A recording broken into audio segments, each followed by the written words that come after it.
What's up, YouTube? This is James coming back at you with another informative video. Hope everybody's doing well out there on this Sunday evening. I'm doing well myself, you understand. Had a pretty relaxing Shabbat, weekend and everything. Plus, I'm looking forward to some time off this up and coming week. I don't celebrate the holiday, like, Christmas or nothing like that. But, nevertheless, what I am celebrating is, the gift to the world, what Christmas is really all about, and that was the Hamashiach himself. You understand? That's what it is.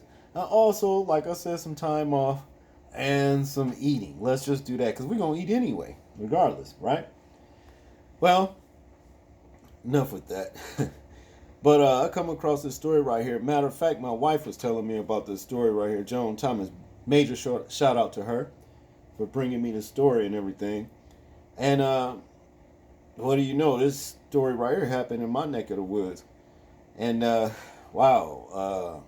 It's one of those stories that just make you go, right? And let's check this video out. And then I'll come back and get into my commentary. The Fort Wayne woman accused of killing her mother claims her mother touched her inappropriately before the attack.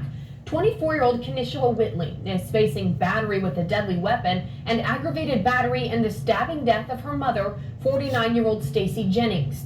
Court documents filed today reveal that what Whitley says happened before the bloodshed. Police say they were called to Villages of Hannah apartment complex just before 3 Wednesday morning. Whitley told police she first argued with her mother, Jennings, about drugs in the home and then went to sleep. Whitley says she later woke up to Jennings, quote, touching her over the clothes in the genital area and touching her breasts. She then told police they began to fight when Jennings went to the kitchen and grabbed 2 knives. Whitley then said Jennings came at her with a knife, but she was able to take that knife away. That's when Whitley said she just started swinging. When officers asked Whitley if she felt she boiled over and lost control, she said, "I did. I'm telling you, I did." An autopsy determined Jennings died due to several stab wounds and ruled her death a homicide. She's due back in court on December 17th for a hearing. Wow, those were some very, very troubling allegations right there that she said about her mother. There's been some rumors swirling actually that her mother hadn't been long got out of prison. I don't know how true that is, but I'm just relating some of the rumors that have been swirling, what have you. But, wow, it's really too bad that this happened, And let me just first, say this. A lot of our relatives that deem to be our families are just nothing but what they are. Biological kinship, which is relatives. And a relative is basically just somebody you related to. But what actually makes them family is when they love you and they care about you and they're not out to try to harm you and you be family back to them. That's basically what a familyship means, being a family. You love them, you would never harm them, what have you, And like I said, the same thing back in kind with them towards you. But on the other side, where it's always, relatives, that's always saying we family, and then they got the same attitude towards you as somebody in the streets who may, you may know as a so-called friend, but if you turn your back, you might feel a knife in it. Okay? That kind of shit. Well, these relatives are just people that would act like that, are people that you need to put from among you. You really need to. You understand? Now, if it's true what she said her mother did to her, shame on the mother. And it's too bad. If it's any truth to like where she had just been got out of prison, her mother had. The daughter never should have let her, come in and live with her anyway. Don't let them do it, and vice versa. Because I've seen a lot of situations when it's even the other way around where, a child might go off to prison and the mother, let them back in, when they get out, and then the mother wind up suffering some kind of way. Or like I said, the father or parents or what have you. It's a bad situation, you know. And it may have been a situation where they could have had a tumultuous relationship, And I found to where, like in my own personal situation, where I have a tumultuous relationship with a relative, because I don't consider these people family, because there's no family, there's no love there. I won't have anything to do with them. I mark them and I keep them. I keep my distance from them. My dad used to say, "Feed him with a long handled spoon." I understand him now when he say that. But yeah, I won't have much to do with him. I don't have nothing to say to him, because see, these are people that I can look and see. If I were to actually commit myself to actually trying to love them and whatever, they would try to misuse me and mistreat me, and it's gonna end badly. It's gonna end badly. So if you know that, then why should you understand, try to make something out of nothing that you can't do it. It's just not worth it. Let's get into this story right here, because there's a little bit more to it. As we know, okay, this happened in Fort Wayne, Indiana, and a Fort Wayne woman accused in the death of her own mother claims her mother touched her inappropriately before the attack. Kenashua Whitley, 24, is facing battery with a deadly weapon and aggravated battery in the stabbing death of her mother, 49-year-old Stacy Jennings. Court documents filed Thursday reveal what Whitley says happened before the bloodshed. Police say they were called to the Village of Hannah apartment complex just before 3 a.m. Wednesday. That's AKA Eden Green. That's what they call that place. It used to be Eden Green apartments over there, But the documents detail that Whitley called 911 telling the dispatcher her mother tried to assault her and that she then killed her. Whitley told police she took a knife from Jennings and then she used it to stab her. The documents say when officers arrived, Whitley answered the door covered in blood with cell phone in hand. Officers say they saw Jennings lying on the floor. Now this says on the flood. It's a misprint for them, here, But I guess they was like mixing blood and floor together. But it says on the floor, right inside the doorway, face down and not moving. They also say there was a large amount of blood on the floor. Whitley was taken to the police headquarters to be interviewed. Police say during the interview, Whitley told police her mother recently moved in with her. She says that night Jennings went to the store and later had 2 friends over. Whitley says she told Jennings she didn't want people over and didn't want drugs in her apartment. Later that evening, Whitley says she later found out her mom had a bag with crack cocaine and drug paraphernalia in it. Wow.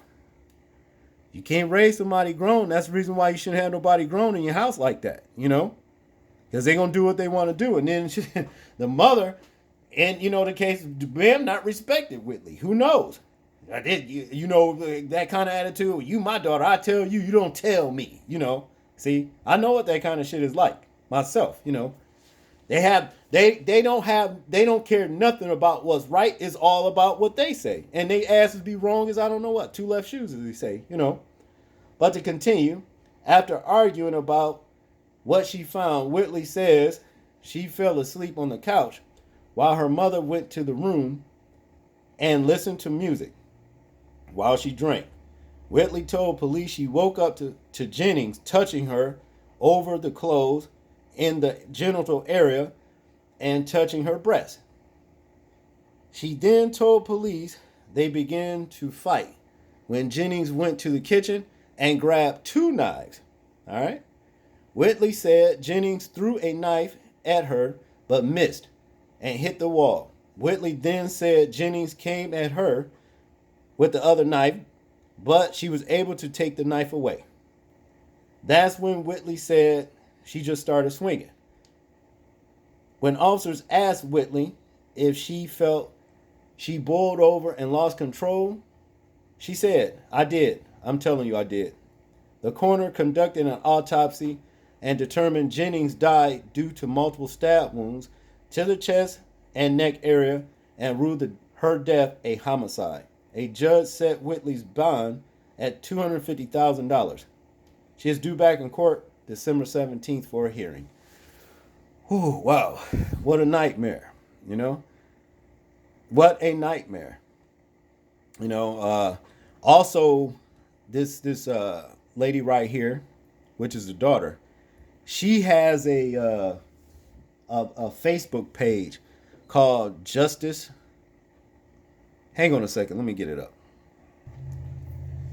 Here it is right here. You know, it's another situation that she was involved in, has something to do with molestation, and has involved this man right here. Jason Swapshire is his name.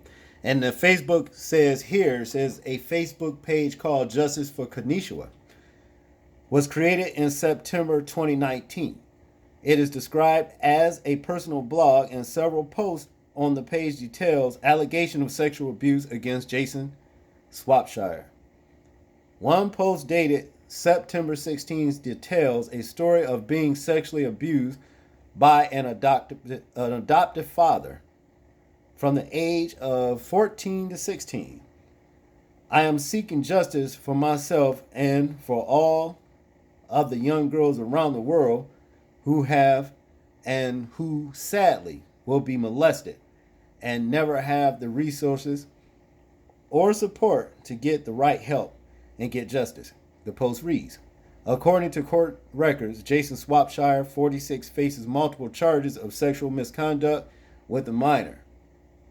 The charges were filed in Allen County Superior Court in November 24, 2019. The abuse occurred between 2009 and 2011, according to a probable cause affidavit. The name of the victim is redacted because she was a minor. However, victim's age matches up with the age of Whitley would have been at the time. The victim said Swapshire took her virginity and engaged in sexual intercourse with her on an average once every day, the affidavit said.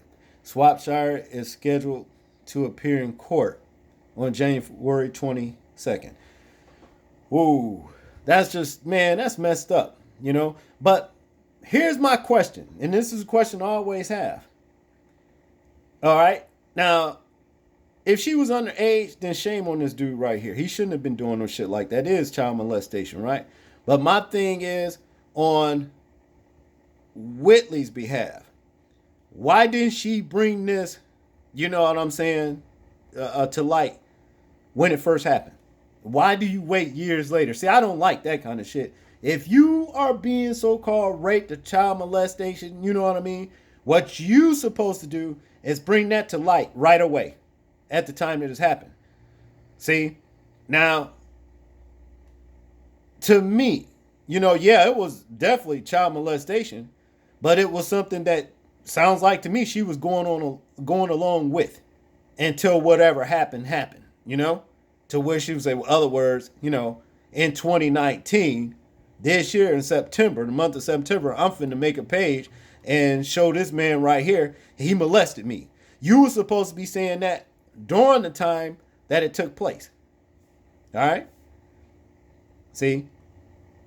What a shame. What a shame on both, you know, accounts here, you know. I don't know. Tight situation. Y'all tell me what y'all think about this story right here. I'm interested in hearing y'all thoughts and opinions on it. Like, comment, share, and subscribe. And please remember to live your life as though we are being watched. And this is James, and I'm out. Peace.